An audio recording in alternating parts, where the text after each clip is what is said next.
Welkom bij Omexis, waar we niet polariseren. Oh, we verbinden.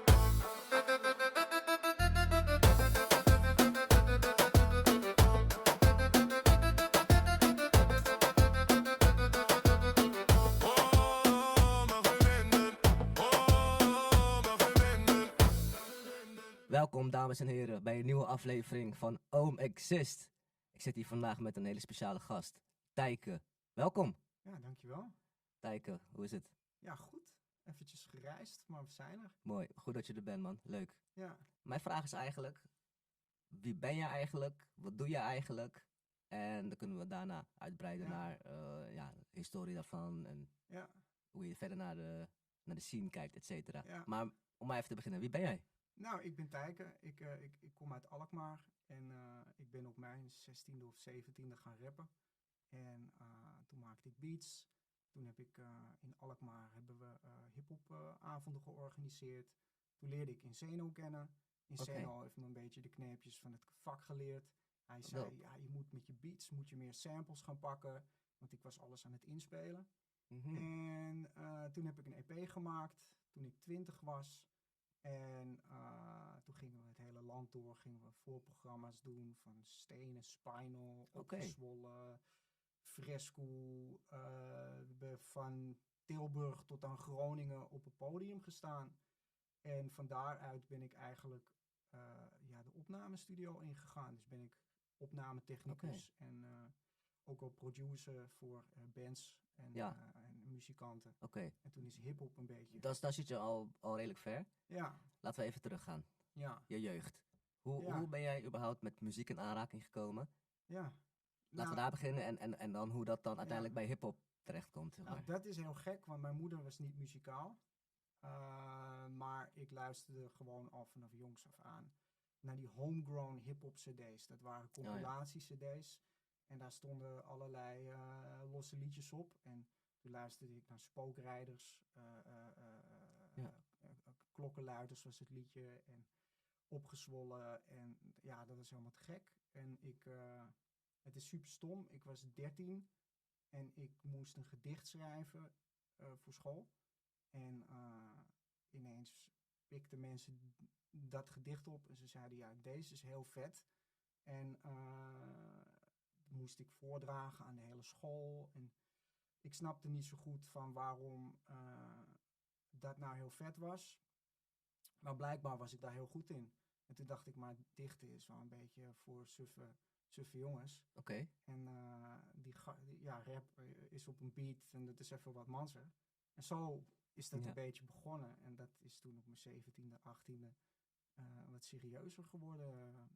Ja. oké. Maar had je al rappers waar je dan naar luisterde? Want Ja. je hebt het over de homegrown. Ja, je had die compilatie-cd's en daarop stond Opgezwollen, daarop stond Brainpower, oké. Extins, Klokkenluiders. Dus je bent echt begonnen met Nederlandstalige hip-hop te luisteren. Ja, ik vond Amerikaanse Juist. hip-hop eigenlijk helemaal niet zo tof toen ik jonger was. Dat is later pas gekomen, dus ik keek op naar Yuki B en naar Klokkenluiders, naar later kwam natuurlijk Fresco met zijn brief Ja. aan Kees Oh, ja. en Kernkoppen, Typhoon, Blackstar, Manu. Dus wel echt wel de rappers die wat te vertellen hebben. Ja, Die heel zo- poëtisch zijn ingesteld. Klopt. Die weten wat schrijven is op een echte poëtische manier. Ja, dat was bijvoorbeeld waarom ik nog steeds heel erg fan van Typhoon ben. Want die had Ja. het album Tussen Licht en Ja, Lucht. dat is classic. Dat is En dope. dat is classic. En laat mij niet verdrinken in het meer. Ja, en hij zat toen bij Rain Music. En Blackstar was daarbij. En Manu was daarbij. Juist. En Manu is natuurlijk nu nog steeds met zijn spoken word helemaal... Ja, dat zijn voorbeelden. Vloek op de En- Overvloed, een van de doofste albums van Juist. Nederland in de Ja. hip-geschiedenis. Dat is mijn mening. En dat weet hij ook, heb ik hem Ja. ook verteld. En met name het liedje met Kite Man van het hart. Ja, dat is... Dat kwam klopt. heel erg binnen. En iemand die recent weer terug is gekomen, die zat bij de hiphopgroep Van Kwaad tot Erger. Dat was Fotosynthese. En die Oké. had een liedje Hemelvaart. En dat kwam zo binnen toen de tijd. En Kernkoppen uit Den Haag, van Juist. Nuclear Family. Nuclear Family, inderdaad. En met name het liedje Nulpunt. Eh, ja, dat is een beetje dat is de hip-hop waar ik aan op ging. En ja, wat Ja. ik als voorbeeld had. Geen VSOP? Ja, ook Tim Beumers natuurlijk met Het Kind in Mij, met Tommy. Dat was ook van Tim was wel een hele vette track. En laatst had hij natuurlijk Haute Couture gedropt. En toen ging hij ook weer heel persoonlijk. En dan vind ik Tim ook op zijn best. Juist. Ja. Oké, dus daar is dan maar een beetje begonnen Ja, met de Nederlandse hip-hop. ja. Toen ben je gaan schrijven. En waar schreef je in het begin over? Ja, mijn eerste EP ging over de straat. Ik ben opgegroeid als gewoon een Siske de Rat. Ik ben geen gangster, maar Ja. in Alkmaar hingen we met z'n allen op pleintjes. En elk pleintje had een rapper. En we gingen van pleintje naar pleintje. En dan Oké. gingen we met elkaar rappen. En je had in die tijd had je nachtwakers in Alkmaar. En je had Oti. Oti die had een liedje wat helemaal viraal ging op YouTube. En met z'n allen waren we altijd op straat bezig. Dus het ging daar een beetje over. En de inhoud vond ik persoonlijk dat er nog niet echt was. Omdat ik natuurlijk heel jong was. Ik was 18 of 19, dus dat weet je dan. En pas later in mijn leven, nadat ik gewoon levenservaring heb opgedaan, dacht ik, ja, nu heb ik dingen meegemaakt en een persoonlijk verhaal. En daar kan ik gewoon uit putten. Ja. En zo is ook het liedje Grenzeloos Ja, nu snap geschreven. ik ook misschien de opmerking die je buiten beeld even maakte wat beter als je het hebt over de vergelijking tussen Nederland en Amerika. Want ik heb wel eens af en toe naar Amerikaanse rappers geluisterd, een Mobb Deep album of zo, en dat ik dan besef van, hé, die jongens die waren hier gewoon pas 19 of zo. Weet Ja. je wel, dat zou je in Nederland niet zo gauw zien. Nee, Dan moet je wel wat ouder worden vaak om inderdaad die levenservaring op te bouwen, om de kunst echt te verbeteren, omdat je Ja. echt wat te vertellen hebt. Ja, als je iets wil schrijven, dan moet je ervaring opdoen. Ja. In Nederland is alles best wel vanille. Hè? Er gebeuren niet heel veel hele gekke dingen. Dus bij mij is dat pas later gekomen door ziekte, door verlies van mijn moeder. Ja, door, precies. Meditatie, door mystieke ervaring die ik heb gehad. Dat ik Ja. ineens dacht, nu heb ik een verhaal. En nu Ja, want weet ik waar het over gaat. dat merk ik ook in je huidige muziek wel. Dat je het vaak wel inderdaad over de mystieke ervaringen hebt. En Ja. dat viel me ook wel op. Ja. Maar dat vind ik best bijzonder, want ik ken niet veel rappers in Nederland die dat zo doen. Nee, ik had de hiphop ook een beetje achter me gelaten. Op mijn 25ste was ik gewoon druk aan het werk. Als opnametechnicus maakte ik 60, 70 uur in de studio. Dus ik had er niet heel veel tijd voor. Maar ik ben nu 37. Ik ben voor de pandemie, 2 jaar voor de pandemie, heb ik een infectie gehad. Ben overleden. En ik ben weer teruggekomen. Oké. En daaruit heb ik een ervaring gehad dat het dus niet stopt als je doodgaat. Ik ga niet verder mensen bekeren tot mijn zienswijze. Mhm. Maar toen ben ik daarna ben ik gaan mediteren en ben ik me gaan oriënteren op religie. En als gevolg daarvan heb ik een aantal keren hele diepe ervaringen gehad, transcendente ervaringen. En die zijn de inspiratiebron geworden voor de spoken words die ik op mijn album Oké. heb gezet. En zelfs de titel, Lotus uit de modder, is geïnspireerd op dat soort ervaringen. Ja. Ja, oké. En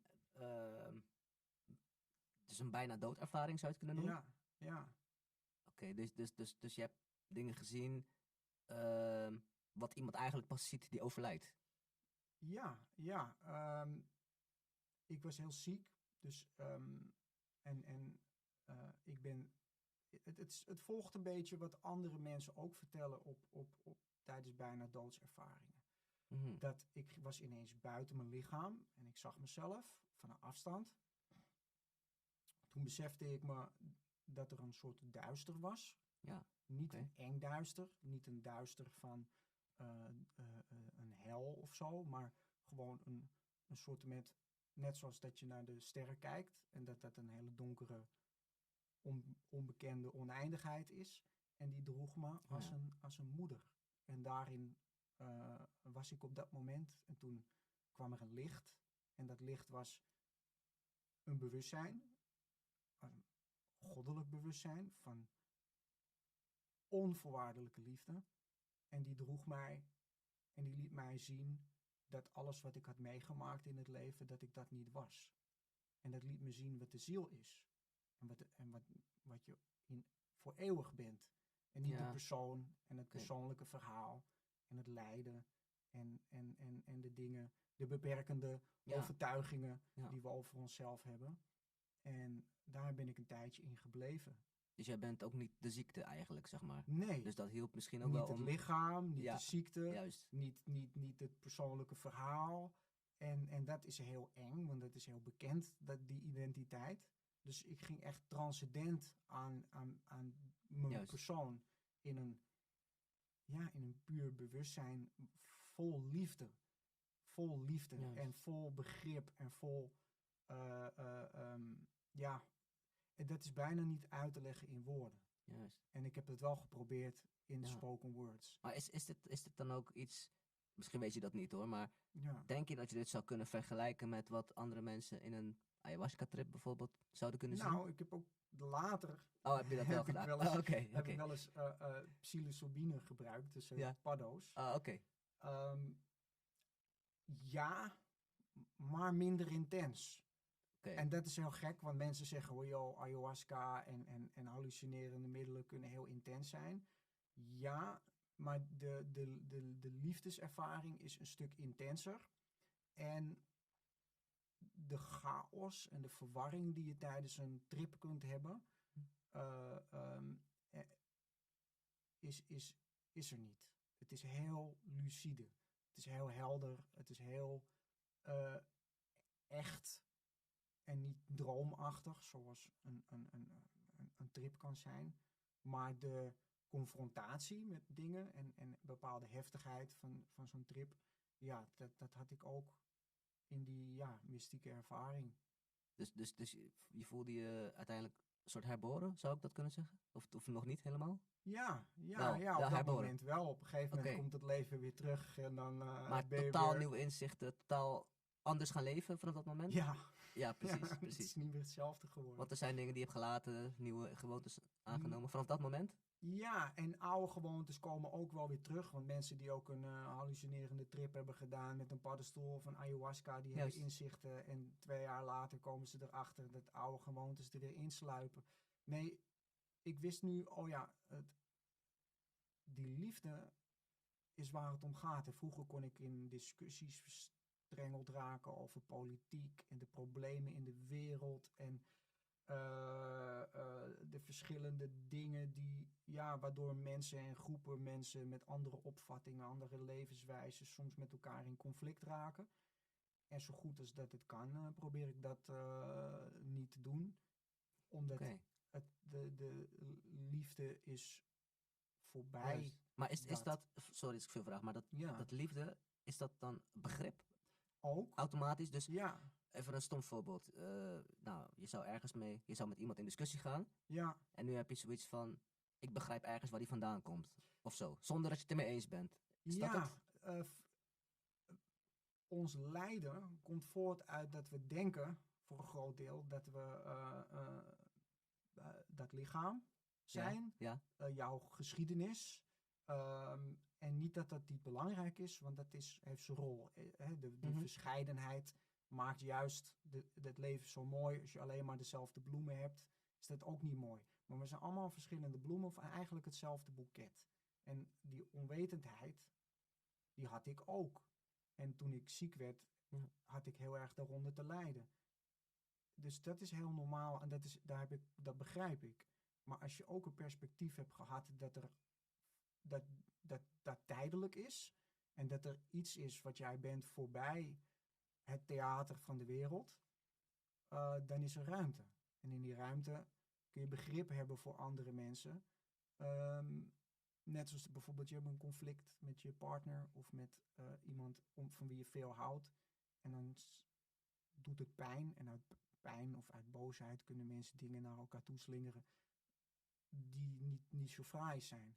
Maar als je kunt zien, oh ja, maar iemand doet dat omdat hij zelf lijdt en zelf vastzit, dan ontstaat er begrip. Ja, Dus precies. het is een...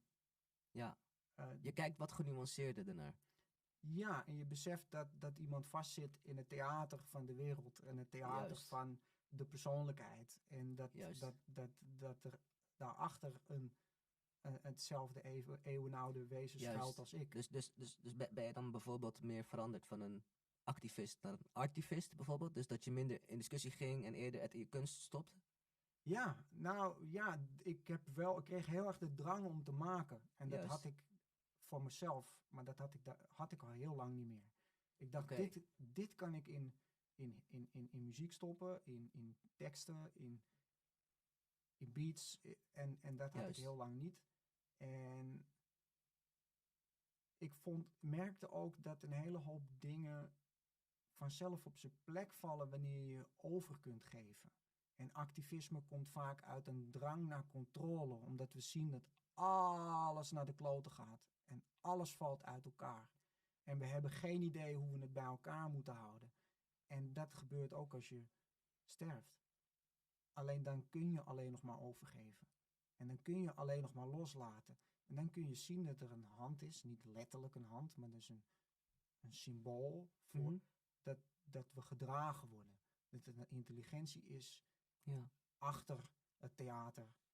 Ja. En dat als je je daaraan kunt overgeven, vallen alle puzzelstukjes Nou, dat vanzelf zou je dus op eigenlijk de zijn hand van God kunnen noemen, denk ik, plek. eventueel. Ja, zo zou je Ligt dat eraan hoe je kunnen hoe je doen. er naar kijkt, maar bij wijze van. Dat is voor heel veel mensen misschien wel het makkelijkst om te begrijpen. Het ligt Oké. wat genuanceerder. Het gaat wat dieper. Oké, Maar op een dag ervaren we dat allemaal. Dus juist. noem het maar de hand van God. Juist. Dus dan Ja. word je gedragen, dan voel je je geliefd, ondanks de ziekte. Dan voel je dat je dankbaar mag zijn, ondanks alles wat je mee hebt gemaakt, bijvoorbeeld. Zoiets? Ja, en ook dat de dingen die je niet wil en die heel pijnlijk zijn, soms het medicijn zijn wat je nodig Ja. hebt om in je ziel weer En te genezen.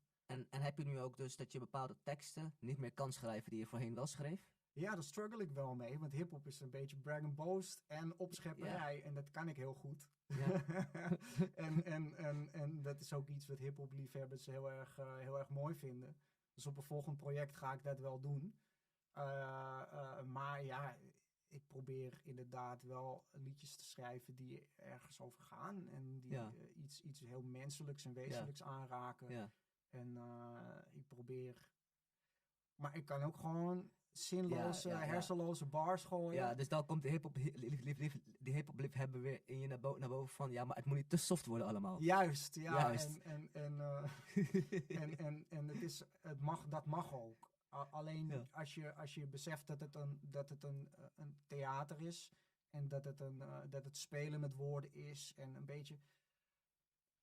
Als je dat niet te serieus neemt en het toch met een beetje flair kunt doen, Juist. dan is het wel oké. Maar als je erin Ja. verliest en je gaat elkaar op de blok opzoeken, dan is... Ja, precies. Dat is- Hou het wel muzikaal. Ja. En Ja. neem het niet te serieus. Doe het met een glimlach en een, Juist. een kwinkslag. Nee, maar dat vind ik wel een mooi punt wat je aanhaalt. Want ik vind dat zelf ook altijd. Kijk, tuurlijk, hip-hop komt van de straat. Het is van de Ja. straat, voor de straat, door de straat. Maar het mag van mij part wel gescheiden zijn. Ik zou het jammer vinden als mensen om een hip-hop beef of zo elkaar echt zouden opzoeken. Ja. Want dan is de definitie van hip, of dan is de, zeg ik dat goed? Waar hip-hop dan eigenlijk voor is, Ja. dat is er dan niet. Hè? Dus in de zin van, je gaat niet vechten of elkaar doodschieten, maar je gaat gewoon battlen of zo. Voor mij is het voor de sport. Maar als je dan vanuit de sport weer terug gaat naar de straat, Ja, dan wordt het soms drama. dan had je net zo goed nooit kunnen rappen en het gewoon op straat kunnen houden. Ja. Want waar is ja. dat rappen dan voor? Ja, Weet je wel? ja. Dus ik zie dat zo van, je zou dat rappen kunnen gebruiken om dat geweld en zo weg te houden. Weet je wel? Om Ja. dat te vervangen eigenlijk. Toch? Ja, geweld komt uit dat mensen vastzitten. Maar zo ging dat toch? Ja. Bendes die dan elkaar fysiek zouden aanvallen, die dan zeiden, nou we gaan gewoon muzikaal elkaar aanvallen. Ja. Eigenlijk. Nou, ja, Niet? de eerste gangsterrappers waren Ice-T, Schoolie D en Ice Cube. En die beschreven gewoon hun werkelijkheid. Maar echt battle rap bijvoorbeeld? Dat was geen battle rap. Dat was natuurlijk gewoon het beschrijven Ja. van de harde realiteit. En ook, het was ook protestmuziek om racisme en Juist. ongelijkheid en politiegeweld aan te kaarten. En een ander stukje was empowerment. En daar Juist. komt natuurlijk onder hoe kun je muziek gebruiken om in een gemeenschap waar allerlei dingen spelen, iets op te bouwen in Juist. plaats van destructief. 100% mee eens. En dat is logisch dat ik natuurlijk niet Ja. destructief bezig Nee, ben. nee. Maar heb je daar wel moeite mee? Dat je dan bijvoorbeeld voelt van bepaalde nummers die je dan zou maken, die zouden eerder opgepikt worden. En andere nummers wat minder. Omdat het inhoud heeft of omdat men het op de radio bijvoorbeeld niet wil draaien of zo. Ja, ik word sowieso niet gedraaid op de radio, dus daar ben ik niet Ja, echt mee maar bezig. dat zijn ook geen dingen die je eerder hebt meegemaakt. Dat je om bepaalde teksten eventueel wordt gestopt of niet wordt geboekt. Of Nee, eventueel maar niet gebruikt. vroeger was dat niet, want we maakten gewoon underground hip-hop. En Oké, er was helemaal niet zo'n. Ja, je ging van podium naar podium en YouTube juist. was toen nog voor de muzikanten en niet Juist. voor de mensen die Ja, dat is hun waar. vlogs Dat maakten is waar. of hun podcast. Dat is waar. Dus als je iets op YouTube zette, kreeg het gewoon 200.000 views. En dat was vroeger niet zo moeilijk. En nu is dat wel lastig. En ja, ik maak gewoon muziek die wat vanuit mijn ziel komt. Juist. En de boodschap die ik daarin voel. En het is heel mooi als het mensen bereikt. En als Ja. het wordt opgepakt door Je gaat radio. je gaat jezelf niet censureren. Nee, met het nee, idee ik maak van- gewoon wat ik voel. Ja. Ik ben niet bezig met wat een ander ervan vindt. Maar Ja. het is wel heel grappig. Dat ik ben gewoon een volwassen man van 37 die gewoon zijn oude hobby heeft opgegraven en Ja. weer heeft opgepakt. En er zijn natuurlijk nu jonge mensen die helemaal die lifestyle van een gangster zijn leven. En die me dan bedreigingen gaan sturen via direct Ja, messages. dat zag ik laatst en dat Ja, snap ik ja, ook ja. niet. Van dan iedereen deel gaan ik ze dat. jou bedreigen. Ja, en dan deel ik dat. En dan denk ik, yo jongens, ik ben gewoon een rustige gast. En Ja, ik leef joh. gewoon mijn leven. Ja, en, precies. ik begrijp totaal waar je vandaan komt. En waarom moet je mij hebben? Ik Ja, ben de maar- laatste maar- die maar jou... Maar dat doen ze zo. Ik snap dat niet. Hè. Ik heb toevallig een maatje van me, die heb ik ook gesproken. Die moet nog moeten we een keer goed afstemmen om te komen. Arne heet die. Ik weet niet of je hem kent. Die doet de paintings maken en zo Oh, van dope. allerlei rappers. Ja, Die dope. zijn werk is ook gedeeld door Snoop Dogg op zijn Instagram. Ik had het gezien. En die krijgt dan bedreigingen van: hey blanke, wat ben Ja. je dan aan het doen? Weet Ja, je, ja, ja, hip-hop ja, is van ja, ons ja, en ja, blijf er van ja. weg. Ja, iemand zei tegen mij inderdaad van, wat weet je van deze lifestyle? Maar die gasten weten niet dat ik met Helter Skelter, met Cellar Dwellers, Oké, met dat is- Action Bronson, Oh, dope man. met allemaal Amerikaanse rappers gewoon heb opgenomen Oké. en gwerkt. Hey, dat wist ik ook niet, man. Action Bronson en zo. Helter Skelter. Hey, dat is Ja, dope, man. ja, Maar nee. weet je dat even Ja, dieper op- sure. Ik heb zelfs een track met Shabam Sadiq. En mijn Zo. naam heeft in de source gestaan. Dus weet je wel, hip-hop is gewoon Ja. Maar jij hebt dus Engelstalig ook? Of? Nee, ik produceerde. Oh, je produceerde voor Engelstalige, hun, heb je geproduceerd? Ja. Ah, oké. En als opnametechnicus heb ik gewoon mics aangezet en de dingen. Dan had je voor mijn part ook wel bij de OG aan tafel mogen zitten, bij de Doofpot of zo. Dat zijn ook OG's. Maar ja, ik ben gewoon meer een geluidstechnicus in die tijd geweest. Ja, Dus ik had een vriend en die zei, yo, we zijn met Amerikaanse rappers en die moeten opnemen. En ik werkte in de studio in de buurt van Amsterdam. Ik zeg, nou, kan wel in de avonduren, kan ik wel een korting regelen. oké. En ik had gewoon een stick met beats meegenomen. En ik zeg, ja, maar als ik dan dat ga opnemen en dan factureer ik niks, Juist. alleen de studio. Maar dan wil ik wel eventjes achteraf, wil ik eventjes mijn beats laten horen. En daar gingen ze allemaal op aan, dus daar wilden ze op opnemen. En Dat dus is ja, dat weet is je wel, wel als dope. gasten zeggen je Dat moet is van wel hip-hop afblijven. Ja, ik weet niet. Elke Ja, bordje precies. in mijn lichaam is Is dat. hip-hop. Ja, Ja, ja. Nee, maar dat zijn vaak denk ik wat jongere mensen, hè? Klopt. Die zelf de geschiedenis van hip-hop helemaal niet kennen. Maar die zeggen ook dat Kodak een hardere rapper is dan Tupac. Ja, dat is... Die weten niet wat de geschiedenis is. Maar wie neemt dat ook nou serieus, weet je wel? Dat soort gasten. Als je ik bedoel, dat soort uitspraken, dat gaat toch links in rechts uit, zou je denken? Nou, ik vind het heel grappig. Ik kan er wel om lachen, weet je wel. Juist. Want ja, ze hebben het over hiphop. Maar kijk, iedereen zijn muzieksmaak wordt in zijn 20e jaren bepaald. Mijn muzieksmaak Ja. ook. Dus wat ik luisterde toen ik 20 was, Ja. dat is voor mij dat genre, right? Ja. Ik heb ook mijn ogen open. Ik hou me bezig met de nieuwe muziek die eruit komt. Maar dat is voor de jongeren net zo. Die luisteren nu naar bepaalde hiphop. Ja, En ja. die horen dan een oude lul van 37 en die maakt iets wat meer lijkt op Ja. wat 15 Al jaar moet ik geleden wel- werd al gemaakt. moet ik wel zeggen dat we volgens mij nu in een tijd zitten waar rappers boven de 30 pas echt respect krijgen. Klopt Ja, dat? ik krijg gewoon meer respect nu dan vroeger. Ja. Nee, maar Klopt. vroeger was je, ik bedoel, het leek net voetballers, hè? Je bent 18, 19, Ja. je bent in je prime. Ja, En als je 30 bent, is het alweer afgelopen. Weet ja, je nog, toen de tijd dat je Lil Kleine en zo, die hadden Ja. het over rappers boven de 30, dat is in Nederland dan. ja, Maar je hebt in Amerika natuurlijk nu de hele Griselda-vibe, die zijn allemaal boven de 30. ja. Je hebt, je hebt het over Action Bronson, je hebt Eminem is opa. Rock Marciano, je hebt precies, ook Dr. in de Dre mainstream. heeft een hersenbloeding Volgens mij zijn, gehad. ik weet niet hoe oud J. Cole en Kendrick zijn, maar die zijn Ja, die denk zijn ik, ook al richting de 40. Ja, toch? Zou je zeggen. Ja. dus dat is wel iets wat me in deze tijd heel erg opvalt. ja. Jij ook? Nou, ik vind het wel tof dat wij gewoon door kunnen, weet je wel. Vroeger hadden die oude lullen hadden rock.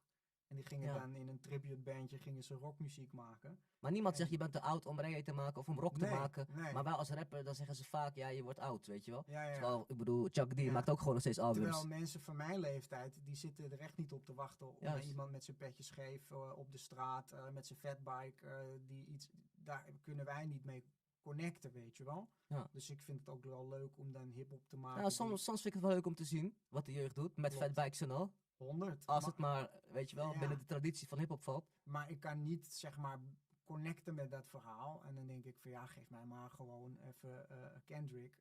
Dan kan ik mijn headphones opdoen en helemaal connecten met zo'n verhaal. En Ja, er oké. meer mensen die Ik snap wat je bedoelt. hip-hop liefhebbers zijn en wat ouder. Maar ik hoef niet altijd helemaal te connecten, merk ik. Als ik bijvoorbeeld Oh, ja. kijk naar Benny the Butcher of zo, dat is ook al lang mijn lifestyle niet of niet meer. Nee, En dat kan ik nog nee. steeds wel echt waarderen. Ja, Benny de Butcher. Weet je wil wel? gewoon mijn hoofd tegen Maar, de maar muur het is slaan. niet meer dat ik zeg van ja, dat is precies hoe ik leef of zo. Nee, dat is 100. Maar dat is wel, ja, dat is wel lekkere energie, toch? Ja, toch? Ja, 100. Ja, al moet ik zeggen, Chainor of Chainois, ik weet niet zo hoe je het uitspreekt, vind ik wel geweldig. Die rapt veel met 38 Special. Ken ik niet. Die valt niet onder Griselda zelf, maar die is bijna altijd met 38 Special. Ja, En het is geen gangsterrap of zo, maar het is wel echt heel reëel allemaal. ja. Heel veel pijn, heel veel levenslessen, heel Ja. veel... Ja, daar ga ik echt op aan. Ja, Het ik zijn- heb het niet gehoord. Ik ga het straks checken. Ja, dat Ja. album, dat zou ik je aanraden, dat album met Apollo Brown. Oh ja, maar Apollo Brown is En natuurlijk... dat album heet As God Intended. oh, Ja, dope. dat is gewoon een classic. Ook voor de Ja. kijkers en luisteraars, check dat album even. Ik ga hem checken. in de Nu trein. we het toch even over albums hebben. Ja, Heb jij bepaalde albums waarvan je zegt van, die moet iedereen gehoord hebben? Een top Ah. 5 of zo? zo. Nas. Illmatic. Oké, Good Kid, Mad City van Kendrick, Kendrick. uiteraard. Oké, Stiekem ben ik heel fan van Mac Miller en zijn eerste album Kids. oké. Dat luister ik heel graag. Ik vond die Tiny Desk van hem vond ik heel dope, Ja. vlak voordat hij overleed. Ja, Kanye West, My Beautiful Dark Twisted Fantasy, is helemaal te gek. Dat is net dat album dat ik niet geluisterd heb van Kendrick. dat is het Of beste. van Kanye, sorry. Dat is in mijn ogen zijn beste album. Oké. Ja, er is zoveel. De top 5 is natuurlijk veel te kort. En als je iets dan niet noemt, betekent het niet... Nog dat het 5? niet vet Mag is. ook, mag ook. Ja. Of weet je wat, ga maar door zolang. Want ik weet dat je er heel veel kent. Ja. En dan waarschijnlijk, weet je wel, Kill Army of zo, of Ja, een ja, Sons of ja, Man, ja, of ja. een weet ik Nou, veel. dit zijn de albums die ik wel even wilde noemen. Oké. En ja, gewoon rappers van nu. BAS, Bass, NX Worries, Anderson Paak. En dus weet je een wel. paar, oké, dope. Dat zijn dingen die... Maar is dat echt een rapper of meer een zanger dan een rapper? Ja, hij is ook drummer. weet Oh je ja, wel. drummer, Hij ja, is ook precies, Een beetje zanger. precies. En, Dus een beetje allround. ja, maar Ja, het is ja. toch Maar hij is wel- dope, het is ik wel ken hem. hiphop. Ja, ik ken hem. Oké, ja, precies. Vind ik. Ja, Ja. dat wel. Ja, Dat dus wel. dat zijn wel dingen die ik in Amerika heel vet vind. J. Cole, uiteraard. Juist. En, Maar mis je dat niet een beetje? Want als ik dan inderdaad, mooi voorbeeld, dus Anderson Paak, dat het allemaal heel erg geworden is van je bent een MC en that's it. En dat een beetje de funk, de jazz en alles daarnaast een beetje aan het verdwijnen is. Want Anderson Paak vind ik zo'n voorbeeld hoe het eigenlijk hoort. ja, nou ja, kijk. Je bent gewoon muzikaal in principe en ja. rap hoort daar ook bij. Hoe ik geluidstechnicus ben geworden is dat we sampleden natuurlijk oude muziek. Ja. Right? En toen ging ik die oude muziek luisteren en toen dacht ik, hé, maar die oude muziek is gewoon veel vetter. Ja, Dus dan ga je funk luisteren, dan Juist. ga je blues, soul luisteren en al die Juist. dingen die je samplet. juist. En op die manier wilde ik de beperking van de sample overstijgen door muziek op te gaan nemen. Dus ik zeg, kom met je basgitaar, gaan we het opnemen. kom, we gaan Ja. je gitaar opnemen. We gaan Ja. elektrische gitaar erbij doen. Maar dan bedoel je de struggle van samples en het kleren daarvan bijvoorbeeld? Nou, als je een sample hebt, kun je er niks meer aan veranderen. Want die muziek is wat het is. Oké, je hebt zo En dus doen. zeg ik maar, op zich zijn die akkoordschema's heel vet. En die stukjes die erin zitten. Maar eigenlijk wil ik daar meer mee doen. Maar dit ja, staat dat los, zit niet los, in die dit staat muziek. los van rechten en zo over Los samples. van rechten. Het Ja, is gewoon precies. puur creatief. Dus dan, oké, dan gaan we piano opnemen. En dan gaan we er nog 4 akkoorden bij gooien die er niet in zitten. Dan gaan we die gitaar die erin zit Ja. gaan we pakken. Maar we nemen hem. En zo begon eigenlijk de opnametechniek. Maar waar heb je dat allemaal geleerd eigenlijk? Al die instrumenten bespelen bijvoorbeeld. Is dat... Nou, ik speel niet alle instrumenten. nee, Ik maar je speelt het een en ander zelf in. inspelen. En ik vraag gewoon mensen die bas kunnen spelen, Oh, die dit doe- gitaar oké, kunnen zo doen, spelen ja. en instrumenten of ze sessiemuzikant willen zijn. Ja, oké. Krijgen ze credits en geld. Ja. En ja, dat is, ja, je luistert naar de muziek en dan hoor je dat en dan vraag je dat en dan ga je dat doen. En Juist. aldoende leer je. En ja, op een gegeven moment was het goed genoeg dat ik hele bands zat op te nemen Ja, in de opnamestudio. dope. Ja, En dat zijn allerlei genres. allerlei genres. Maar wel een beetje, weet je, pop, funk, soul, R&B, een beetje hip-hop. Maar ook wel oude rock. Ik heb ook al oude rock opgenomen of geassisteerd bij oude rock. Of dingen die meer singer-songwriters zijn en in de hoek zitten van Ja. een beetje psychedelische rock en dat Ja, soort precies, dingen. precies. Maar ja, dat moet je een beetje verplaatsen in die muziek en leren voelen en begrijpen. Ja. En dat is gelukt. Ja, dat lukt wel aardig. Ja. Ja. Ik heb Dus wel- in principe hou jij dus ook van allerlei soorten muziek. Je kan alles aanhoren. Je hebt niet Ja. zoiets van een bepaalde muziekstijl, dat vind ik echt niks, zet maar af. ik hou niet zo van hardcore en hardstyle, weet je wel. Nee, we hadden het over muziek. Ja, nou ja, dat wil ik niet zeggen. Voor Sorry. sommige mensen is het heel maar daar kan ik niet in komen. Sorry luisteraars, voor de mensen die van hardcore houden. Hardcore hip-hop is prima, maar de rest... En metal muziek is helemaal te gek. Tool kan ik wel luisteren. Tool vind Ja. ik te gek. Maar ik vind het over het algemeen een genre waar ik heel moeilijk persoonlijk in kan Oké. komen. Dus metal en hardcore kan ik Ja. niet zoveel Dus mee. Ice-T luister je op zijn hip-hop kant, maar niet op zijn metal kant. Nee, dat... Oké, want hij had een band toch? Body Count geloof ik, heette dat? Dat vond ik wel moeilijker. Ja, oké. Het is heel dope, maar... nee, daar had ik heel veel moeite mee. Oké. Ja. Ja. Dus alles behalve hardcore en metal Juist, kan juist. ik inkomen. Ja. Oké. En het is geen disqualificatie van het genre, maar het is gewoon puur dat ik Ik snap. kan dat zelf niet voelen en Nee, dan ik snap kan ik dat. het niet doen. Als je het Ja. gewoon niet fijn vindt klinken, ja dat kan. Nee, precies. Dat kan, dat kan. Ja. Maar oké, heb jij bepaalde mensen gehad, los van rappers, waar je dan bijvoorbeeld lessen van hebt geleerd? Bijvoorbeeld van figuren zoals, ik geef een voorbeeld, een Malcolm X of een Martin Luther King of andere soort figuren, het activisme of politiek of noem het maar op. Als het een ondernemer, Zo. Nou, Master P of zo, ik noem maar wat. Ja, nou ja, vooral mensen die al dood zijn. Oké. Ik heb heel veel, naast muziek opnemen en muziek maken, is een Ja. van mijn hobby's filosofie. En ik Oké. heb heel veel van Plato en Aristoteles gelezen. Oh ja, En dat zijn grootheden waar ik heel veel aan heb. En er zijn verschillende heiligen van de kerk van de middeleeuwen. Zoals Meister Eckhart. Meer recent Padre Pio. Dit is ook oké. vandaag de dag van Padre Pio. Oh, oké. En dat is een heilige uit Italië waar ik heel erg van hou. Hildegard van Bingen. Dat is een heilige die muziek maakte. Die schreef haar mystieke ervaringen uit in muziek. Dus dat is ook heel toepasselijk misschien voor wat ik doe.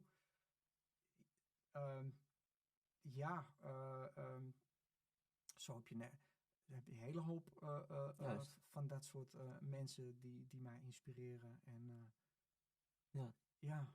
Dat is wel mooi, daar had ik nooit van gehoord. Maar vandaag is het haar verjaardag, of hoe moet ik Nee, het zien? Padre Pio is een heilige van de katholieke kerk. Ja? En het is vandaag zijn dag. Dus 23 september is de dag Ja. waarop hij als Oh, heilige hij, sorry. gevierd Ja, wordt. ja, ja. Elke dag is wel een heilige in de katholieke Ja, kerk. precies. Maar oké. Maar Padre Pio heeft een bijzondere plek in mijn hart. Ja. Oké. Ja. Nou, mooi. En hoe kijk je verder dan bijvoorbeeld naar allerlei movements die er binnen hip-hop zijn ontstaan? Nou, we hebben het even gehad hè, over dat stukje dat het zwarte strijd, racisme, Ja. discriminatie. Je hebt natuurlijk als blanke jongen ook te maken met dat soort groeperingen. Hoe resoneert je daarmee? Of hoe resoneert dat met jou wel of niet? Of Elk hoe mens, voelt dat? elk mens is vrij. Of Ja, behoort vrij Maar als te je zijn. bijvoorbeeld naar bepaalde rappers luistert die het echt daarover hadden. Te gek. eh, Want juist. wij zijn allemaal, komen we uit een bron. Ja, maar ik bedoel herkende je dat meteen? Of snapte je dat meteen? Ik snap het, ja. Want wij zijn allemaal mens en we hebben het recht om volledig als mens gezien te worden. Ja, En we zijn precies. allemaal, we hebben die soevereiniteit Juist. van de bron van waaruit we komen. En het is heel belangrijk om elkaar te blijven herinneren. Ik ben ook een mens. En ik ben ook vrij. En ik heb ook het recht om mijn leven te leven en mijn bestaan. Dus Ja. als er daar dingen krom zijn in de samenleving, dan moet je dat benoemen, bespreken. Maar ik heb er natuurlijk niet direct mee te maken gehad. Dus het is iets wat ik pas soms even tijd nodig heeft, voordat bij mij het kwartje valt van wat mensen in hun leven meemaken Juist. en waarom dat belangrijk is. En dat is logisch dat dat wat langer duurt, want het heeft niet direct betrekking op mij. Maar Mhm. het is heel belangrijk dat mensen zichzelf kunnen zijn, op een menswaardige manier hun leven kunnen leven. En als dat niet zo is, dan heb je natuurlijk het recht om daar wat aan te doen en daar aandacht voor te vragen. Ja, en Ja. dat is heel belangrijk. Juist. Dus dat, Maar oké, je hebt dat altijd gehoord, je snapt het. ja, Maar is dat ook iets waar je dan verder echt in verdiept? Of kijk, ik kan me voorstellen hoor, en dat heeft niet per se met kleur te maken. Maar ik kan me ook wel voorstellen dat men dat soort hip-hop op een gegeven moment vermijdt. En dat meer houdt bij hip-hop die wel wat meer tot hun spreekt of zo. Weet je wel, op die manier. Je hebt natuurlijk allemaal eilandjes. ja, Ik ken gasten die hebben nog nooit naar hip-hop geluisterd wat daarover gaat. Alleen maar LA gangster rap of zo, weet je Ja. wel. Of sommigen die alleen maar naar Nou ja, ik zwart bewustzijn luisterde luisteren en ja. voor de rest nog nooit een Eminem-plaat op hebben gezet, bij wijze van. nee, ja, ik luisterde naar Nas en naar Dr. Dre en naar Ice Cube. En ik heb pas Ja, dan later krijg je in dat wel mee. pas later in mijn leven natuurlijk, ik heb natuurlijk ook die jongens uit die Juist, hoeken ontmoet, mee in de studio gezeten. Dan voel je aan hoe iemand is, dan merk je er zit een bunker om iemand heen. Iemand is aanwezig, maar het is heel hard. En Oh ja. waar komt dat vandaan? En ik kom Ja. gewoon uit Alkmaar, uit een hele andere omgeving. Dus Juist. ik heb daar wel interesse in. Maar ik weet niet of ik dat helemaal begrijp of ooit helemaal kan begrijpen, want Ja. ik kom daar niet vandaan. Maar niks menselijks is mij vreemd. Dus als iemand zeg maar een achtergrond heeft waarin dat soort dingen plaatsvinden en gebeuren, dan Ja. ik ben de laatste die met een beoordelend vingertje gaat wijzen en zeggen dat Ja, kan ja, niet. ja. Maar er is wel natuurlijk een goed voorbeeld is het verschil tussen Drake en Kendrick. Drake is een beetje een rapper die clubmuziek maakt natuurlijk. En Kendrick beschrijft een realiteit. En die Ja. beschrijft dat op zo'n manier dat je dat stukje empowerment binnen gangsterrap en raakt. Want hij legt uit, Ja. wij groeien op in een wijk waar je standaard PTSD hebt. Ja. En die PTSD fuckt alles op. Maar de naam zegt het al, hè? Good Kid, Mad City. Mad City, juist. En dat, dus, Nou, naam zegt alles. dus dat is... Ik vind het belangrijk dat je dat... Hij romantiseert het niet. Hij schept een rauwe beeld van wat daar gebeurt, wat voor een effect dat op mensen heeft en hoe dat zijn uitwerking heeft. En de omgeving waarin we opgroeien is heel belangrijk, want als Juist. jij een zaadje in de grond stopt en je geeft het zaadje geen water Ja. en die grond is vervuild, komt er geen plant uit. En Juist. zo is het bij mensen ook. Maar wanneer is het, heb je er wel eens over nagedacht, wanneer iets verheerlijken is, wanneer het gewoon storytelling is? weet je, ik denk Dat wel... is een moeilijke scheidslijn. Ja, om te een moeilijke leggen. scheidslijn. Ja. Dat Want, is heel moeilijk. wat stel je komt uit een situatie, je bent van de straat, je Ja, schrijft je ervaringen op. ja. Het kan therapeutisch werken, maar voor hetzelfde geld denken de kleinkinderen dat je het verheerlijkt bij wijze van. Nou, ik noem zit maar wel eens met OG's uit de buurt zitten we te barbecuen. En hebben we het erover. Dan zeggen we, ja, dingen die wij vroeger rapten, dat hadden we misschien beter niet kunnen doen. Want al die jongens lopen nu met een machete onder hun jas. Dus dat soort dingen zijn voortschrijdend inzicht. En dat zal voor Ja. de generatie die nu rapt Maar ook is zo het, zijn. is het dan weer van wat wij rapten, of is het meer van wat er gepromoot wordt door media? En wie is dan verantwoordelijk? Wij echt alleen, of ook de labels, de media, die inderdaad ervoor kiezen om dat soort rap meer te belichten? Dat is de vraag. Kijk, natuurlijk, Fresco had ook eerst een Gino Pieter mij act moeten doen, hè? Of voordat hij de aandacht kreeg. Nou, brief van Kees had wel meteen alle spotlights op Jawel, zich. maar bedoel, werd hij dan meteen op de radio gedraaid? Weet ik niet. Voor Maar- Gino Pieter mij niet, toch, denk ik. Weet ik niet. Dat is een goede vraag. Ik weet niet zo goed of dat verantwoordelijkheid is. Of dat er überhaupt bij stil wordt gestaan. Want hij heeft ook een nummer gemaakt, volgens mij, waar hij dan ook 3FM aanpakt, weet je wel, met dat, Ja, waar hij zijn klopt. gezicht Ja, verft ja. of bleek en zo. Ik weet niet zo goed wat redactiemedewerkers en mensen die playlists samenstellen drijft. Daar heb ik geen verstand van. Mhm. Maar Boef is ook een keertje op het matje geroepen, toch? Ja, ja. Of had iets gezegd over Kers en Klopt. toen moest die publiek toch wel eventjes een mea culpa doen. Dus ik denk dat er wel maar muziek is niet alleen, het moet ook gewoon lekker klinken. Maar Boef en, heeft het natuurlijk gered zonder de grote media. Nou, hij had natuurlijk wel wat hulp. Ja, van, nee, maar ik bedoel meer van, hij was al aan het vloggen. Ja, hij Hij- is toen door OT uit Alkmaar meegenomen naar Sonamo. Sonamo, Die sessie ging helemaal over zijn kop. juist. Dus En- de straat luisterde al naar hem voordat, Ja, voordat ja. John van der Heuvel, Ja, weet je wel, precies. die Ja, gasten ja, aan ja. tafel bij Humberto. Ja, die tijd, ja. Maar hij heeft later natuurlijk wel waarschijnlijk mediatraining gehad. Dus dat is wel een Op een gegeven moment had hij ja. Ali Beto, die zei van zeg maar gewoon sorry. Ja, precies. En, ja, Ali heeft hem toen ja. eventjes onder zijn vleugels genomen.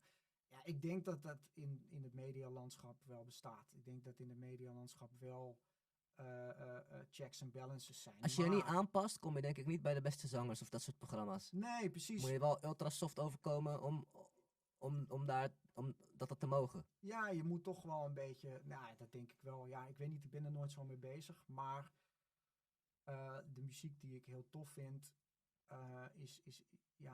is niet in high rotation op 3FM of 538, weet Juist. je wel. Maar jij vindt daar niks van? Of heb je wel zoiets van het zou wel leuk zijn als? Of Nou, ik moeten we luister dat bespreekbaar maken? ik luister nooit naar de radio, dus ik weet niet wat erop gedraaid wordt. Ah, oké. En als ik dat nou zou gaan doen en ik luister dat 2 maanden, dan denk ik, oh, maar nou weet ik wat erop draait. Het grappige is, ik luister ook nooit, maar ik probeer het Nee. om de zoveel maanden een keer. Zet ik hem even Ja. aan en na 2 minuten denk ik, nou dit is dus waarom ik er niet naar luister. Ja. Dus ja. ik voel wel dat, kijk, ik denk dat de radio en de media in het algemeen gewoon wel een opvoedende rol heeft. Zeker. En misschien zouden zij dus wat meer moeite kunnen doen om wat meer kwaliteit zichtbaar te maken. Want de muziek is er. Ja. Jij bent er, ik ben er, andere rappers zijn er. Goede hip-hop, goede muziek is er. En oké, en waarom komt dat misschien niet bovendrijven? Ja, er moet ook geld aan verdiend worden.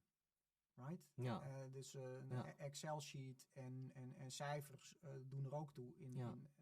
Maar goed, Nee, maar voordat Kendrick en J. Cole bijvoorbeeld mainstream werden, toen werd toch ook Kendrick vaak... had heel veel EP's gedropt voor Good Kid, Mad City, Ja. die al heel erg dope waren. Nee, maar toen werd er ook vaak gezegd in de media, ja, maar mensen zitten te wachten op lyrische hiphop.